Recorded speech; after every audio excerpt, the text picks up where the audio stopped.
Qualquer erro que possamos cometer, dependendo do grau, ele pode comprometer muitos anos da nossa vida tentando consertá-lo. Muitas vezes uma dívida contraída num ano pode ser paga em 3, 4, 5 ou 10 ou não. Muitas vezes, para que esse erro seja apagado, algo precisa ser feito, um tempo precisa passar para que seu nome seja removido de um órgão de proteção a um crédito. Muitas vezes as pessoas acabam traindo, e muitas vezes uma traição faz com que nunca mais você tenha o mesmo nível de relacionamento. Tem coisas que você vive no passado que pode descredenciar você para sempre, para viver determinadas coisas no futuro. Por exemplo, quem aqui teve hepatite, levante a mão. Já teve hepatite? Levante a mão. A senhora, aqui também. Vocês podem fazer muita coisa por mim. Se eu caísse aqui agora, você poderia me ajudar a levantar. Se eu precisasse de um dinheiro, você poderia me emprestar. Mas se eu precisasse do seu sangue, você poderia me doar? Não, nunca mais. Mas você não tem hepatite, você já ficou curada, é verdade. Mas isso descredencia você. É muito importante nós entendermos que por mais que venhamos a nos recuperar, tem determinadas coisas que podem nos descredenciar para sempre. Eu estou falando aqui usando uma patologia como exemplo, mas o que eu quero falar é de que muitas pessoas cometem erros gravíssimos e depois precisam levar muito tempo, deixam de viver para sobreviver.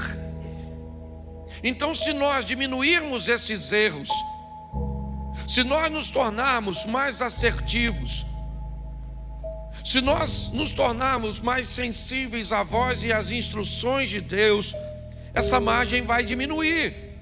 Jesus, disse: eu vim para que tenham vida e a tenham em abundância. Mas a mesma Bíblia que diz isso também diz que no mundo nós teríamos aflições. O que eu procuro mostrar para a igreja é que as aflições são inevitáveis, porém pontuais. Segundo a Bíblia, eu vivo uma vida abundante com dificuldades pontuais, e não uma vida pontual com dificuldades abundantes. É isso que muitas pessoas têm vivido: espasmos de felicidade, espasmos de conquistas. São sempre coisas esporádicas, porque o tempo inteiro são sofrimentos, o tempo inteiro é escassez, o tempo inteiro é dificuldade, o tempo inteiro é sofrimento, é solidão. Tem alguma coisa de errado. Não é isso que a Bíblia, o Deus que você serve, te propôs. O que Ele propôs foi uma vida abundante, e que volta e meia você vai sofrer. As aflições virão de forma bem pontual. Então o primeiro ingrediente é fé. Fala comigo, fé. Isso, esse é o primeiro ingrediente. Sem ela é impossível agradar o justo viverá pela. Isso. Então fé é a primeira coisa que você precisa ter. Então eu mostrei para você que ela nasce quando você ouve, certo? É isso. A fé vem pelo e ouvir a palavra de. A fé torna tudo possível. Sim ou não? Tudo é possível aquele, mas possível não é realizável. Tem gente que me parece que confunde, porque está a fim de confundir. Porque se eu perguntasse a você: olha, domingo tem jogo no Maracanã, Flamengo e Vasco, você vai? Você me responde assim: possivelmente. Você vai ou não? Fala para mim, se você me disser possivelmente, você vai ou não? Eu vou fazer uma ofertinha lá em casa na quarta-feira e eu digo para você: você vai? Você diz para mim assim: pastor, não vou dar garantia não, mas possivelmente eu vou. Você vai ou não? Vai ou não? Você não me falou. Você não falou nem que sim, nem que não. Então, quando a Bíblia diz que a fé torna tudo possível, ela não está dizendo que Deus vai fazer e que não vai fazer. Ela só diz que quando você chega perto dele, o impossível se torna, mas não significa que ele vai fazer. Tem gente que vem para a igreja, um está morrendo de câncer, aí você vem aí fala: meu Deus, ela não pode morrer, minha mãe não pode morrer, ou é minha fé, eu tenho fé, chamou os irmãos, tudo. Até os cajaceiros vêm para a campanha, e vão embora, une a fé de todo mundo. Aí a mãe morre, o que faltou? Não, porque a fé não dá garantia que vai acontecer. A fé traz a possibilidade, está assim, de gente frustrado, porque está achando que Deus prometeu coisas que Ele não prometeu. Ele só disse: se você chega perto de mim com fé, tudo é mas se não acontecer, você ainda continua tendo fé. Pronto. Por isso que tem uns povos que vai embora. Nossa, Deus falou que ia fazer, não tem palavra. Você que não entendeu direito. Então eu acho que vale até pregar de novo. Eu acho que eu vou pregar de fé de novo. Então ela torna tudo possível. Ela tem tamanho. A fé seja feita segundo a medida da sua. Se você tiver a fé do tamanho de um grão, então fé tem tamanho. Por isso que a Bíblia diz: de fé em fé, de glória em glória. Só diz que mesmo que ela seja pequenininha, certo? Ou seja, você já pegou um grão de mostarda? Já pegou, não? Eu não tenho nem como é que eu vou comparar aqui. Um alpiste é bem pequenininho. É só para você saber o tamanho da sua fé. Sabe esse pequenininho? A nossa não chega nem nesse pequenininho. Depois eu vou trazer aqui, vou botar na sua mão. Você vê a sua fé. Então ela vai crescendo, é de fé em fé, de glória em. E de que tipo deve ser a sua fé? Ela tem tipo, claro. Me mostre a sua fé com as suas obras. E tenha uma fé realizadora. Fala, realizadora. Vou fazer com o professor agora. O primeiro é isso, só para você não esquecer mais, porque eu perguntei, você não lembrava. Primeiro é isso. Tudo é possível, sim ou não? E ela nasce como? Ouvindo. A fé vem pelo e ouvir a palavra de isso aí. Não é o WhatsApp, é a palavra de Deus. Você: pastor, então o senhor está dizendo que eu não posso ouvir? Pode ouvir o que você quiser. Só ouça a palavra de Deus antes de ouvir qualquer outra coisa. E no final do dia também ouça ela para fechar a tampa. Começa escutando, termina escutando. Ela cresce, ela torna tudo possível. E ela tem que ser uma fé realizável, tá certo? Então vamos lá. Segunda mensagem que eu preguei sobre essa série, eu falei de governo. Porque o que tem de gente desgovernada não governa o que come, não governa o que bebe, não governa o que fala, não governa o que compra. Tem que ir para uma clínica para ajudar você a ter governo. Pastor, eu vejo doce, eu fico doido. Pastor, eu vejo uma fofoca. Eu nem gosto de fofoca, eu gosto de leão marinho. É, na verdade, mas vamos embora.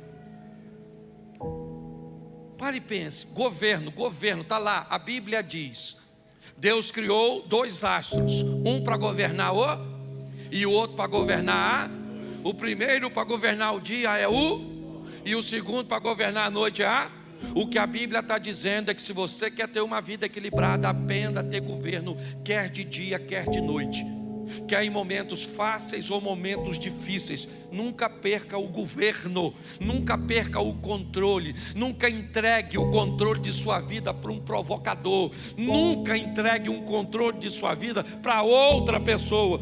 Quem controla a sua vida é Deus, tá bom, isso no âmbito, mas você tem que deter o controle. Um dia, um governador da Judéia, Herodes, entrega o governo da Judéia no momento diurno, no momento agradável, na festa de seu aniversário. Já falei isso aqui, estou repetindo, você deve lembrar. Para quem? Para uma menina, Salomé, uma dançarina. O governo inteiro, Herodes era chamado de rei dos judeus. O governador da Judéia, ele pega o governo da Judéia, entrega na mão de uma dançarina e diz para ela, porque ele tinha bebido, estava alegre, estava feliz, o momento é bom, porque tem gente que perde o governo quando emagrece, quando faz uma plástica, quando ganha um dinheiro. basta clarear, basta melhorar que pessoas perdem o governo. A Bíblia diz que se está de dia, tem que ter sol para governar o dia, e se escurecer, tem que ter lua para governar a noite. Porque tem momentos ruins, tem momentos de escuridão, onde a dor, a escassez, os problemas. E o que eu tenho nesse ambiente? Governo. Estava difícil para Jesus. Fala para seus discípulos: eu preciso do apoio de vocês, me ajude. Foi orar, quando voltou, eles estão dormindo. Jesus disse: olha, Pai, se possível for, aparte de mim este cálice. Estava escuro. Pilatos disse: se defenda. Ele disse: não. Os soldados disseram: desça da cruz. Ele disse: não. Estava de noite, mas ele tinha o governo. As pessoas o provocavam, dizendo: salvou os outros e não salva a si mesmo? Se você é o Cristo, desça da cruz. Se ele não tivesse controle, ele desceria para mostrar para os outros que ele podia, mas ele não era governado pelos outros, ele era governado por seu propósito. Jesus chama Judas de amigo e Pedro de inimigo, porque para Jesus, quem te faz o mal, te aproximando do seu propósito, inevitavelmente está te fazendo bem. Foi isso que José disse para seus irmãos: vocês não me venderam para o Egito, Deus é que me enviou na frente. O que vocês pensavam que estavam fazendo contra mim, estava fazendo a meu favor. Foi para isso. Governo. O que nós precisamos hoje é de pessoas que tenham governo. Governo para conseguir ler a Bíblia, porque tem gente que diz que não consegue. Deve ser muito caro. Ou você deve ter 24 horas por dia ocupada. Não lê porque não governa. Não ora porque não governa. Não jejua porque não governa. Não estuda porque não governa. Porque não poupa porque não governa. Não oferta porque não governa. Não dizima porque não governa. Não tem um bom casamento por quê? Porque não governa. Porque quem governa domina. Lembra que Deus está conversando com Caim sobre governo? O pecado, Caim, jaz à porta, batendo. Mas a você, Caim, é determinado a você assumir o governo e dizer: eu abro ou não abro. É assim que funciona. Essa foi minha segunda mensagem. Minha terceira, eu falei sobre pessoas e mostrei o que são pessoas: um corpo, uma alma e um espírito. Mostrei que as necessidades de pessoas são sempre pautadas nessas três esferas, seja material, emocional ou espiritual. Quando Esaú perde a sua primogenitura para Jacó, naquela venda do guisado, o que ele tem é uma necessidade material, física. Ele tem fome. Quando Ananias e Safira se perdem ou perdem o controle, o que eles têm? Uma necessidade emocional. O que eles querem é serem ovacionados. O que eles querem é ser, como é que eu vou dizer? Louvados, respeitados, porque estão fazendo o que todo mundo está fazendo, mas eles não querem fazer. Mas como aqueles que fazem estão sendo enaltecidos porque fazem, então eu vou fingir que faço aqui também. É isso. Isso acontece com todo mundo. É o Moisésinho que cobre o seu rosto para que ninguém veja o resplandecer do seu rosto, mas que depois de um tempo já não resplandece mais e ele não tira o lenço. Mas não tem mais o resplandecer no rosto. Mas eu gostaria que todo mundo pensasse que ainda tem aparência. Ela não é algo novo. Pessoas, nós temos a mulher cirofenícia que procura Jesus não com uma necessidade física ou material, nem emocional, mas ela disse a Jesus: lá na minha casa tem uma menina que é minha filha e ela tem um demônio. Porque necessidades de pessoas elas atuam nas 3 esferas: material, emocional e espiritual. O que nos aproxima de pessoas são afinidades, necessidades, certo? Sentimentos ou parentescos. Eu mostrei tudo isso, só estou recapitulando, porque hoje eu quero falar, e é nisso que eu quero gastar 20 minutos com vocês, para falar de objetivos. É minha 4ª mensagem.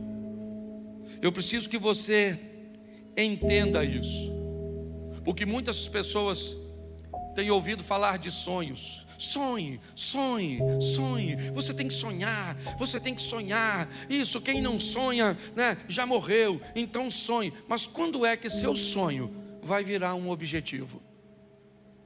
Em algum momento, esse seu sonho, ele tem que se tornar um objetivo. Então eu preciso entender, se objetivo é a mesma coisa que propósito, vamos tratar assim, eu preciso entender que eu posso viver uma vida onde são os meus propósitos e os propósitos de Deus, ou eu posso viver uma vida que são os propósitos de Deus e os meus propósitos. Então eu preciso que você entenda que há esses 2 modelos, e que muitas vezes você vai se ver dentro de um propósito que foi Deus que te levou, e você vai viver bem nele, como aconteceu comigo. Em outras ocasiões, você pode pegar um propósito que é seu e levar para Deus, e Deus pode aprovar e fazer com que isso aconteça. Mas eu aprendi que sonhos são aquelas coisas que eu quero. Isso. Eu quero me formar, eu quero me casar, eu quero ter uma casa, eu quero ter isso, eu quero fazer aquilo. Nossa, isso é extremamente legal. Mas objetivos são aquelas coisas que eu vou fazer acontecer. Sonho não se realiza, a não ser que ele se torne objetivo. Ou você faz de seu sonho virar um objetivo, ou inevitavelmente você vai morrer querendo alcançar alguma coisa que nunca alcançou. Então eu vou mostrar para vocês aqui rapidinho quando um sonho se torna um objetivo. A postura do sonhador muda. Ele começa a agir de outra forma. Ele quer comprar algo. Enquanto ele quer comprar algo como sonhador, ele não compra. Não. A postura de sonhador é diferente. Aqueles que têm objetivo e propósito é que alcançam. Você vai chegar na casa de alguém que quer comprar, mas só tem sonho. A geladeira está cheia. Ele sai para comer fora. Ele usa roupa de grife e compra talvez todo mês. Quando você chega na casa de alguém que tem objetivo, provavelmente vai ter água na geladeira. Vai comer ovo. Não vai sair para comer fora. O sapato vai ter que durar 1 ano. Só tem 2, um marrom e um preto. Esses dias eu vi uma mulher falando comigo. Não vou usar o nome da família, porque ela é muito conhecida. E essa mulher olhou para uma mulher bonita, realmente rica, bem sucedida, uma das palestrantes talvez mais procurada no Brasil. E não é nem no ambiente gospel, é no ambiente secular, treinando pessoas. E aí a mulher estava do meu lado e ela me disse assim: Cláudio, eu acho injusto, porque olha só, essa mulher bonita, e essa que estava falando não era nem feia não. Eu falei, é bonita. Cláudio, ela tem muito dinheiro. Eu falei, tem. E essa que estava falando também não é pobre não. E olha, Cláudio, como é que ela tem essa desenvoltura para falar? Aí essa daqui não tem não. Essa estava falando, ela não é palestrante não. Eu queria ser ela, Cláudio. Aí eu olhei para ela e disse assim: nossa, eu nunca imaginei que você gostaria de ser uma mulher que perdeu um filho tão jovem. Ela me disse, como assim? Eu falei, faz pouco tempo que o filho dela morreu. E eu jamais imaginei que você gostaria que seu filho morresse. Aí ela virou para mim e falou assim: não, essa parte eu não quero não. Ou seja, quando você olha para a vida dos outros, você só quer a coisa boa. mas tem que ir tudo. Esse dia alguém falou: Cláudio, pensa eu com o ministério do pastor Vitor Hugo. Esse eu posso falar que é meu amigo. Eu falei: eu já pensei você com o câncer que ele enfrenta. Ah, mas o câncer eu não quero, eu quero a profecia. O grande problema é que tem gente que consegue coisas que você vai conseguir com muito esforço. Então qual é o grande problema das questões dos objetivos? Descubra qual é a sua métrica, qual é a sua medida. É isso. É todo mundo querendo o que o outro tem, o que o outro faz. Tudo isso que é sonho. Eu vou emagrecer, eu vou comprar, eu vou estudar, eu vou orar, é sempre levantar-me-ei, farei, é amanhã, é semana que vem, é isso aí. Quanto mais tempo você faz isso com o seu sonho, mais tempo leva para ele realizar. Mas quando chega ao verso 20, a seguir o sonho virou objetivo. Levantou-se e foi. Levantar-me-ei e irei. Nada aconteceu. Levantou e foi.